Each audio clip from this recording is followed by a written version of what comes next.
ರಾಜ್ಯ ಕಾಂಗ್ರೆಸ್ನಲ್ಲಿ ಮೇಲ್ನೋಟಕ್ಕೆ ಶಾಂತಿಯ ಮಂತ್ರ ಪಠಿಸ್ತಾ ಇದ್ರು, ಒಳಗೊಳಗೆ ಅಧಿಕಾರಕ್ಕಾಗಿನ ಲಾವಾರಸ ಕುದಿತಾನೇ ಇದೆ. ಎಷ್ಟು ದಿನ ಒಳಗೊಳಗೆ ಹೊಗೆಯಾಡ್ತಾ ಇದ್ದಂತ ಈ ಕುರ್ಚಿ ಕದನ ಈಗ ಹೈಕಮಾಂಡ್ಗೂ ಟೆನ್ಷನ್ ತರಿಸ್ತಾ ಇದೆ. ಅಧಿಕಾರ ಹಂಚಿಕೆಯ ಸೂತ್ರವನ್ನ ಇತ್ಯರ್ಥ ಪಡಿಸಲೇಬೇಕಾದಂತ ಅನಿವಾರ್ಯತೆ ಈಗ ದೆಹಲಿ ದೊರೆಗಳಿಗೆ ಎದುರಾಗ್ತಾ ಇದೆ.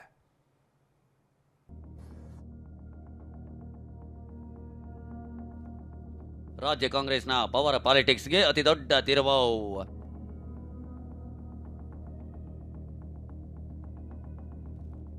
ಕರ್ನಾಟಕದ ಕಡೆ ಗಮನ ಕೊಡಿ, ಕೆಸಿವಿಗೆ ಖರ್ಗೆ ಖಡಕ್ ಸೂಚನೆ. ಸಿಎಂ ಬದಲಾವಣೆ ಆಗಬೇಕೆಂದಿಲ್ಲ, ಕೂಲಿ ಕೇಳಿಲ್ಲ ಎಂದ ಡಿಕೆ ನಡೆ ನಿಗೂಢ. ನಾನು ಯಾವ್ದಾದ್ರು ಸಿಎಂ ಬದಲಾವಣೆ ಆಗಬೇಕು ಅಂತ ಹೇಳಿದ್ದೀನಿ. ನಾನು ಕೂಲಿ ಯಾರಿಗೂ ಕೇಳಿಲ್ಲ, ನಾನೇ ಕೂಲಿ ಕೇಳಿಲ್ಲ. ನಿಜ, ರಾಜ್ಯ ಕಾಂಗ್ರೆಸ್ ಮನೆಯ ರಾಜಕಾರಣ ದಿನೇ ದಿನೇ ಬಿಸಿ ಪಡೆದುಕೊಳ್ತಿದೆ. ಮೇಲ್ನೋಟಕ್ಕೆ ಏನೂ ಇಲ್ಲ ಎಂಬಂತೆ ಕಂಡು ಬಂದರೂ ಒಳಗೊಳಗೆ ಪಟ್ಟದಾಟ ತೀವ್ರತೆ ಪಡೆದುಕೊಳ್ತಿದೆ. ಕಾಂಗ್ರೆಸ್ ಮನೆಯ ಅಧಿಕಾರದ ಆಟದ ಬಹುದೊಡ್ಡ ಸೀಕ್ರೆಟ್ ಅನ್ನ TV9 ನಿಮ್ಮ ಮುಂದೆ ಇಡ್ತಿದೆ ನೋಡಿ. ವಿಷಯ ಅಂದ್ರೆ, ಮೊನ್ನೆ ತಾನೇ ಕೇರಳ ಮುಖ್ಯಮಂತ್ರಿ ಪ್ರಮಾಣ ವಚನದಲ್ಲಿ ಭಾಗಿಯಾಗಿದ್ದ ಮಲ್ಲಿಕಾರ್ಜುನ ಖರ್ಗೆ ಬೆಂಗಳೂರಿಗೆ ವಾಪಸ್ ಆಗಿದ್ರು. ಹೀಗೆ ವಾಪಸ್ ಆಗುವ ವೇಳೆಯೇ ತಿರುವನಂತಪುರಂ ಏರ್ಪೋರ್ಟ್ನಲ್ಲಿ ಎಐಸಿಸಿ ಸಂಘಟನಾ ಕಾರ್ಯದರ್ಶಿ KC ವೇಣುಗೋಪಾಲ್ ಜೊತೆಗೆ ಚುಟುಕಾಗಿ ಮಾತುಕತೆ ನಡೆಸಿರುವುದು ಬೆಳಕಿಗೆ ಬಂದಿದೆ. ಅದು ಕೂಡ ರಾಜ್ಯ ರಾಜಕಾರಣದ ಬಗ್ಗೆ ಮಾತನಾಡಿದ್ದಾರೆ ಎಂಬುದು ವಿಶೇಷ. ಕೇರಳ ಮುಗಿಯಿತು, ಕರ್ನಾಟಕದ ಕಡೆ ಗಮನ ಕೊಡಿ. KC ವೇಣುಗೋಪಾಲ್ಗೆ ಮಲ್ಲಿಕಾರ್ಜುನ ಖರ್ಗೆ ಸೂಚನೆ. ಪದೇ ಪದೇ ಕುರ್ಚಿ ಗಲಾಟೆ ಒಳ್ಳೆಯದಲ್ಲ ಎಂದ ಖರ್ಗೆ. ಪಂಚರಾಜ್ಯ ಚುನಾವಣೆ ಬಳಿಕ ಕಾಂಗ್ರೆಸ್ ಹೈಕಮಾಂಡ್ ಮೇಲೆ ಕರ್ನಾಟಕ ಕಾಂಗ್ರೆಸ್ನ ಅಧಿಕಾರದ ಹಂಚಿಕೆ ವಿಚಾರವಾಗಿ ಇನ್ನಿಲ್ಲದ ಒತ್ತಡ ನಿರ್ಮಾಣ ಆಗ್ತಿದೆ. ಹೀಗಾಗಿ ತಿರುವನಂತಪುರ ವಿಮಾನ ನಿಲ್ದಾಣದಲ್ಲಿ KC ವೇಣುಗೋಪಾಲ್ ಜೊತೆ ಖರ್ಗೆ ಕರ್ನಾಟಕದ ಬಗ್ಗೆಯೂ ಮಾತನಾಡಿದ್ದಾರೆ. ಕೇರಳಂ ಸರ್ಕಾರ ರಚನೆ ಮಾಡಿ ಆಯ್ತು, ಈಗ ಕರ್ನಾಟಕದ ಕಡೆ ಗಮನ ಕೊಡಿ. ರಾಜ್ಯದ ರಾಜಕೀಯ ಬಿಕ್ಕಟ್ಟನ್ನ ಬಗೆಹರಿಸುವ ಬಗ್ಗೆ ಸಮಯ ಕೊಡಿ ಅಂತ ಸೂಚಿಸಿದ್ದಾರೆ. ಮೇಲಾಗಿ ಸಿದ್ದರಾಮಯ್ಯ ಬಣ ಮತ್ತು DK ಬಣ ಪದೇ ಪದೇ ಕುರ್ಚಿ ವಿಚಾರವಾಗಿ ಗಲಾಟೆ ಮಾಡಿಕೊಳ್ಳೋದು ಒಳ್ಳೆಯದಲ್ಲ. ಹೀಗೆ ಕಚ್ಚಾಟಗಳು ಮುಂದುವರೆದರೆ ಮುಂದಿನ ಚುನಾವಣೆ ಎದುರಿಸುವುದು ಕಷ್ಟವಾಗಲಿದೆ. ಹೀಗಾಗಿ ಕೂಡಲೇ ಈ ವಿಚಾರ ಇತ್ಯರ್ಥಪಡಿಸಿ ಅಂತ ಖರ್ಗೆ KCVಗೆ ಹೇಳಿದ್ದಾರೆ.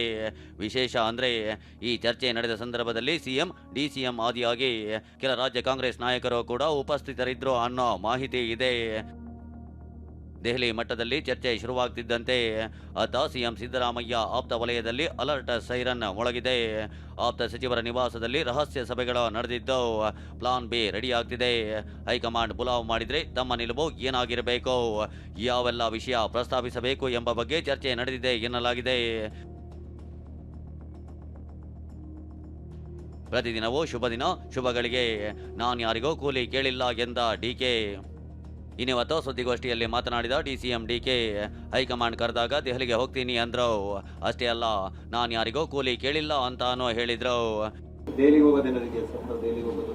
ಕರೆದಾಗ ಹೋಗ್ತೀನಿ, ಕರಿತೀನಿ ಅಂತ ಹೇಳಿದ್ದಾರೆ. ನನಗೆ ಖಂಡಿತ ಹೋಗ್ತೀನಿ. ನಾನು ನೋವು ಬರ್ತೈತೆ. ದಿನ ಶುಭ ದಿನ, ನನಗೆ ಶುಭ ದಿನ, ಶುಭಗಳಿಗೆ ಶುಭ ಮುಹೂರ್ತ. ಕಷ್ಟಪಟ್ಟಿದ್ದೀನಿ ನಿಜವಾಗ್ಲು. ನಾನು ಕೂಲಿ ಯಾರಿಗೂ ಕೇಳಿಲ್ಲ, ನಾನೇ ಕೂಲಿ ಕೇಳಿಲ್ಲ. ಕೂಲಿ ಏನ್ ಮಾಡ್ಬೇಕು ನಾನು ಕೇಳ್ತೀನಿ. ಯಾರಿಗೋ ಕೂಲಿ ಕೇಳಿಲ್ಲ ಅಂತ ಹೇಳಿರೋ DK ಪರಮೇಶ್ವರ್ CM ಆಗಬೇಕೆಂಬ ದಾಳ ಉರುಳಿಸಿದ್ದ ಸಚಿವ ರಾಜಣ್ಣಗೆ ಟಾಂಗ್ ಕೊಟ್ಟಿದ್ದಾರೆ. ನಾನು ಯಾವತ್ತಾದರೂ CM ಬದಲಾವಣೆ ಆಗಬೇಕು ಅಂತ ಹೇಳಿದ್ದೀನಾ?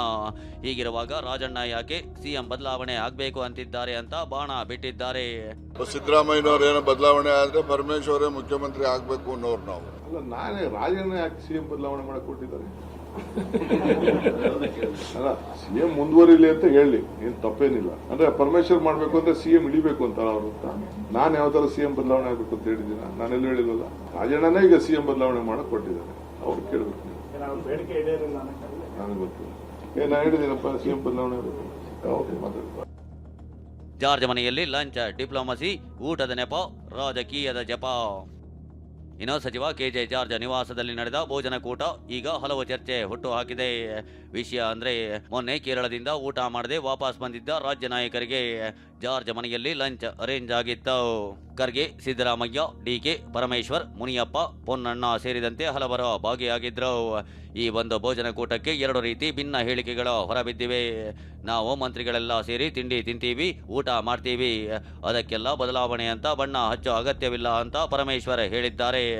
ಆದರೆ ಡಿಕೆ, ಇದು ಕೇವಲ ಊಟಕ್ಕೆ ಸೀಮಿತವಾಗಿರಲಿಲ್ಲ, ಮುಂದಿನ ಚುನಾವಣೆ ಹಾಗೂ ಪಕ್ಷ ಸಂಘಟನೆ ಬಗ್ಗೆಯೂ ಮಾತನಾಡಿದ್ದೇವೆ ಎಂದಿದ್ದಾರೆ.